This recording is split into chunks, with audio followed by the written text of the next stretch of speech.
Even the most thrifty, prudent governments sometimes make mistakes by investing public money in dubious projects. What can we say about the strange ones who put in the first place not the benefit for citizens, but the success in elections, astrologers' forecasts, and the desire to impress the whole world? Every day, hundreds of millions of dollars are invested in many expensive megaprojects around the world. Some of them do not meet expectations at all. In this issue, we will find out how many flights Madrid South Airport sends, how many people live in the new empty capital of Myanmar, and when the Grand Hotel in North Korea will begin to receive tourists. At the peak of the economic recovery in Spain in 2006, the authorities issued a permit for the construction of a grandiose facility, Ciudad Real Airport or Madrid South Airport. According to the initial plans, it was supposed to unload the capital's airports, serving up to 10 million passengers annually. Ciudad Real was the first such project in Spain. The construction cost a staggering €1 billion. The length of the runway is 4,100 meters. It is one of the longest runways in European countries. Thanks to it, the airport is able to accept any commercial aircraft, including the 575-ton Airbus A380. The economic growth in Europe was replaced by a crisis. The opening of the facility did not lead to the expected results. In addition, it turned out that the distance between the new airport and Madrid is too great for passengers traveling from the capital to plan flights from Ciudad Real and vice versa. For 3 years, the airport has not reached the planned traffic volumes. He stopped working in the spring of 2012, followed by bankruptcy. The court decided to put the object up for sale. At first, they wanted to sell the airport for €100 million, but there were no buyers, and the initial price was reduced to €40 million. But it didn't do anything either. In 2019, only one buyer was interested in the object, the company Janine International from China, which offered €10,000 for it. Representatives of the Chinese company claim that they will be able to establish the operation of the airport and make it part of a large hub engaged in international cargo transportation. Whatever it was, it is unlikely that the Ciudad Real Airport, located 200 kilometers from Madrid, will ever be filled with tourists. This airport in Spain embodies the corruption of local politicians who, for the sake of supporting the elections, insisted on investing public money in a project that was obviously not viable. There are many capitals in the world, but one of the most amazing is the city of Naypyidaw. Surely not everyone knows that this is now the name of the main city of Myanmar. Yangon was once the capital of the state, but in 2005, the government moved the administrative center to Naypyidaw one day. The new capital of Myanmar is located in the heart of the country, about 320 kilometers north of Yangon. The city was built secretly. Even the locals did not know about this grandiose construction. For what reason the decision was made to move the capital is unknown. Someone thinks that Naypyidaw is less vulnerable in case of war, since it is located in the very center of the country. Others suggest that the reason is in the internal policy of the state. Still others refer to following the advice of astrologers. In Burma, this is the norm.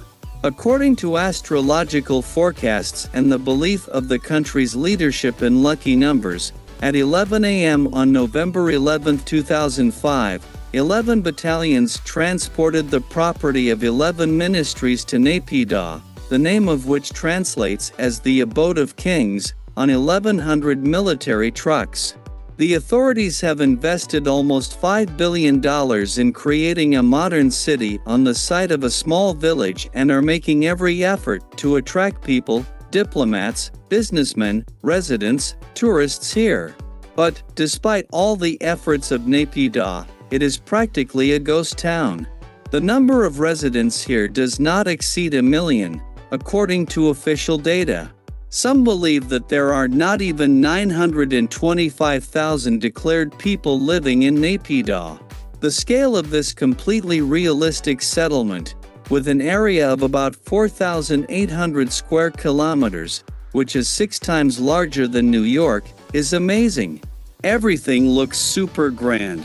Streets clearly designed for cars and motorcades, not for pedestrians or leisurely walks, and have up to 20 lanes of traffic, and stretch as far as the eye can see.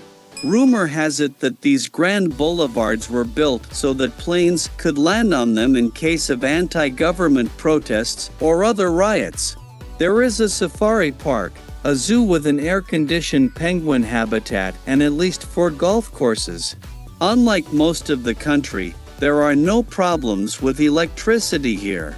Many restaurants have free fast Wi-Fi, but cars practically do not drive along wide highways. Pedestrians are also extremely rare here, mostly city employees. The zoo, restaurants, hotels are empty. There are a huge number of untouched territories in the city itself, where small forests, shrubs grow and fields stretch.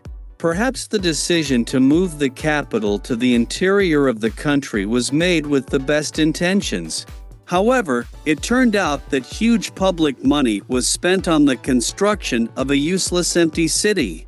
Over Pyongyang, the capital of the DPRK, stands an amazing structure, a gigantic glass pyramid pointing into the sky, showing no signs of life. This building is somewhat similar to the Empire Fighter stuck vertically into the ground, the Ryujin Hotel, which began to be built more than 30 years ago and has not yet been put into operation.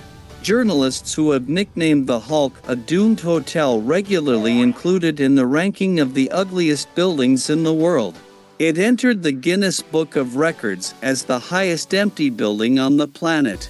In fact, the height of 330 m, 105 floors, 360,000 square meters of internal space, and no sense. It all started in 1987 on the eve of the Olympics in Seoul. South Korea has just built a luxury Stanford hotel in Singapore, and the DPRK urgently needed to outdo the eternal enemy.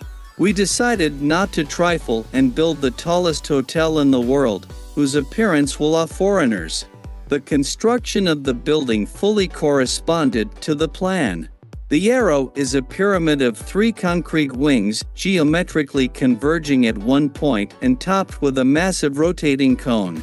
However, there was no money for the implementation of the project from the very beginning. To attract financing, a special firm was created, and the government was luring foreign investors with might and main. They even promised to allow casinos and nightclubs to open in the building.